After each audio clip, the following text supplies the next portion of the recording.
En desarrollo del estado de emergencia, aplicaremos un aislamiento preventivo obligatorio para todos los colombianos, desde el próximo martes 24 de marzo a las 23:59 horas, hasta el lunes 13 de abril a las 0 horas. 5 años después de la pandemia de COVID-19, cuando el dolor de las pérdidas humanas en el mundo no cicatrizan aún, no cabe duda de que los médicos fueron los héroes de la emergencia. Anticipándose a lo que se venía, el entonces presidente Iván Duque posesionó a comienzos de marzo en el Ministerio de Salud a Fernando Ruiz Gómez, un médico con máster en salud pública. El personal médico y paramédico del país, en todas las especialidades, enfrentaba un mundo desconocido y el primer pico de la pandemia demostró que había un déficit de unidades de cuidados intensivos. Lo que primero le vino a la mente es la incertidumbre. O sea, no sabíamos cómo íbamos a quién nos íbamos a enfrentar, cómo nos íbamos a enfrentar. Y todas las medidas que se tomaban siempre tenían su cuestionamiento. Y entonces uno tenía que tomar una decisión, que muchas veces en medicina uno toma decisiones generalmente basadas en la experiencia de otros lugares, pero en ese momento todo iba al tiempo. Y los países europeos y Estados Unidos, que son, digamos, los primeros que dan las pautas en este tipo de situaciones, pues tampoco sabían, y un día decían una cosa, al día siguiente no, que eso no se puede. Entonces, la primera sensación, aparte de la incertidumbre, la impotencia, de no saber qué hacía y de pronto esperar a ver los resultados y bueno, y a medida que va pasando la situación, pues uno va recapacitando de las cosas que se hicieron o que se pudieron hacer y no se hicieron. Entonces, en general, la incertidumbre fue la principal, digamos, experiencia que nos tocó vivir. El primer año fue lo peor por el desasosiego que se vivía.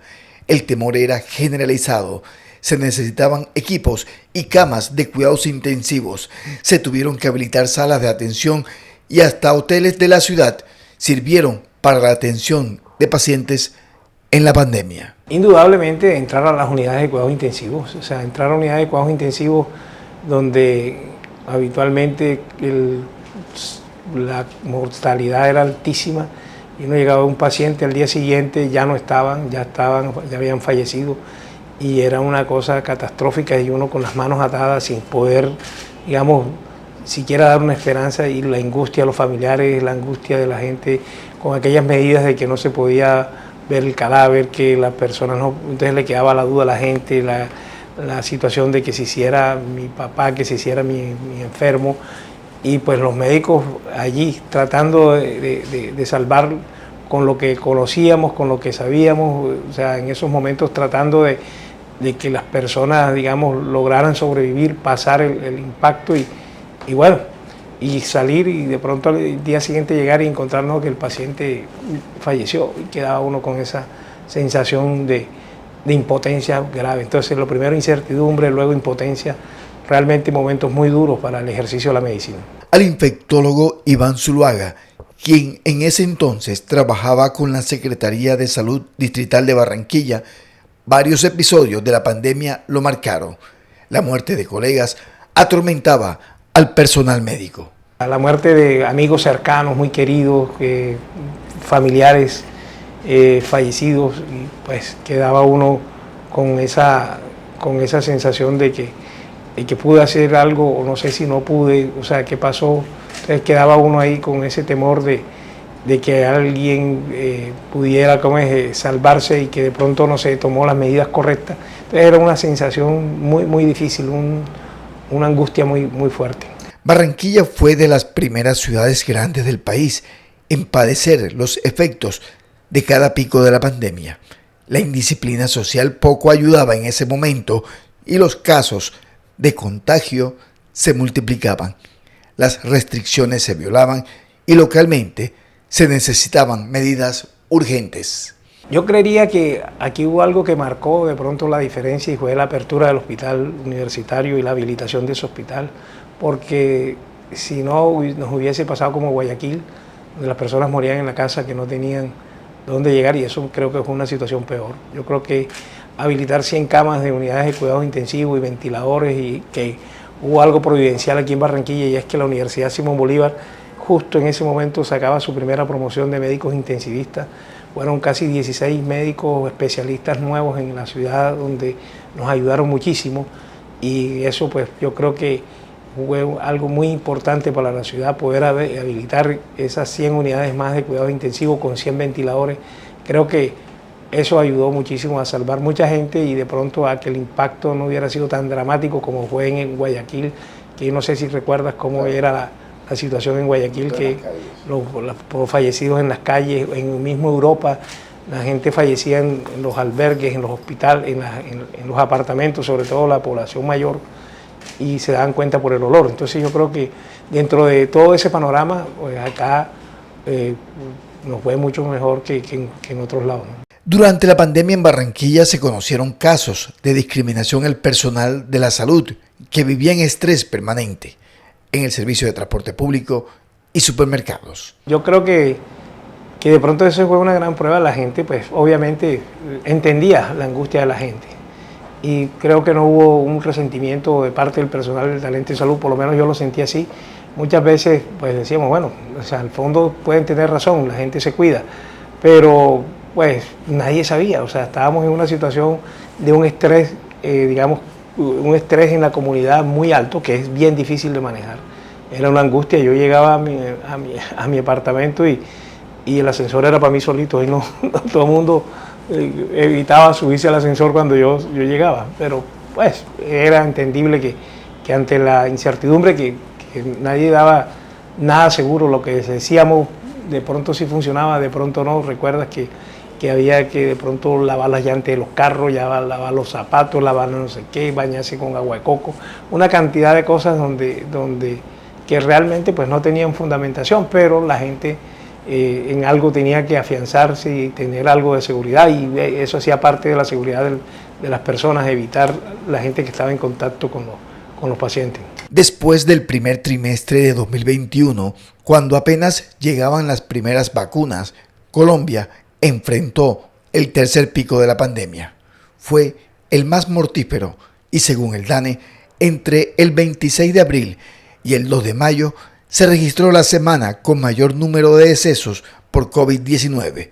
Murieron 3.041 personas. Los virus tienen una capacidad de mutaciones, y este último virus, es el del tercer pico, tuvo una cualidad que no tenían los otros, y era que digamos, era más letal, atacaba más los pulmones, y además de eso se transmitía más rápido. Entonces se unieron, digamos, como la tormenta perfecta. Era más rápido el contagio y era más letal el virus. Y entonces eso yo creo que fue lo que marcó la pauta allí. En el caso de Barranquilla, por ese tercer pico alto, el más letal, y ante una incipiente vacunación, se optó por agotar todas las alternativas que permitieran una atención rápida. Claro, o sea, ahí entraron a funcionar hoteles, todo lo que tuviera algo que ver con la salud, todo. Yo creo que ahí fue digamos, una solidaridad del talento humano en Salud Bravo, o sea, de enfermeras, o sea, muy pocos se quedaron en casa, todos con el deber por el delante de arriesgar su propia vida.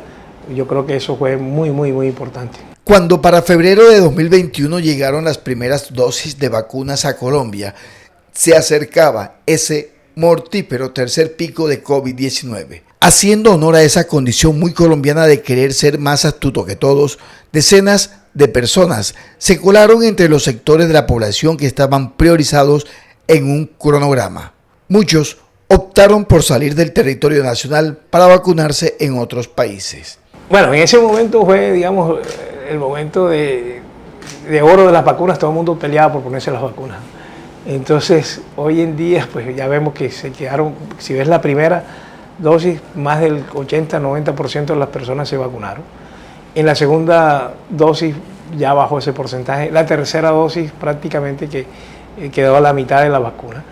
Las personas comenzaron a ponerle atención a cosas digamos, sin fundamento científico, que la vacuna no servía, que la persona que se ponía la vacuna se moría. En medio de la incertidumbre mundial, pero ya conociendo resultados de los efectos de la vacuna, se masificaron las jornadas y se veía una luz en el túnel. Yo creo que si la vacuna no aparece, o sea, de pronto nosotros hubiésemos desaparecido, o sea, así de sencillo. O sea, en estos momentos, pues, creo que quedó totalmente demostrado que la vacunación fue, el punto de corte para la pandemia, y las estadísticas así lo demuestran. O sea, veíamos cómo venía la mortandad, y apenas aparecen las vacunas comienza a disminuir la mortalidad, y como es obvio hay efectos secundarios. Ninguno puede decir que no existen efectos secundarios de las vacunas, solo que están a una gran dimensión, porque la dimensión de la vacunación, creo que nunca habíamos tenido una cobertura de vacunación tan alta como esta que hubo. Entonces no es lo mismo vacunar 70.000 personas que vacunar 30 millones de personas. El efecto secundario es el 1%, de 70.000, pues el 1% escasamente son 70 personas, pero en 30 millones pues va a haber muchas personas que van a tener los efectos secundarios de las vacunas, que como todo medicamento, hay personas que pueden tomar aspirina por primera vez en su vida y hacen un shock anafiláctico, mientras a otras personas nunca les va a pasar nada. Entonces son situaciones propias de los medicamentos, y que se tergiversó y se exageró los efectos deleterios de las vacunas, pero realmente yo creo que a la humanidad le tiene que quedar clarísimo que la vacunación cambió el rumbo de la pandemia. Pero, ¿qué se aprendió de esta pandemia que en Colombia dejó más de 6 millones de contagios y más de 140.000 fallecidos? ¿Se podría enfrentar otra pandemia?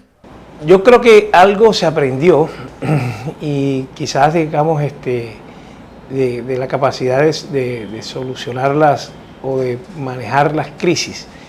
Esto yo me quedé admirado de pronto cómo se manejó los comandos ¿cómo se llaman? Los puestos de mandos únicos, donde se tomó, digamos, un liderazgo, y ese liderazgo pues nos trajo muchas enseñanzas con personas que no eran del gremio médico, pero que sí eran personas que manejaban la estadística, que manejaban la situación de desastre, Entonces, creo que eso tiene que quedar, digamos, en una próxima pandemia, ojalá nunca se dé, pero si nos toca en los próximos 10, 12 años, yo creo que hay personal, digamos, con bastante experiencia ahora sí para manejar este tipo de situación. Es el primer lustro de una pandemia que dejó muchas enseñanzas a la humanidad, que sirvió a la salud para tener una mejor dotación y formación del personal médico y paramédico, pero también persisten deudas sociales sobre cómo se deben prevenir contagios.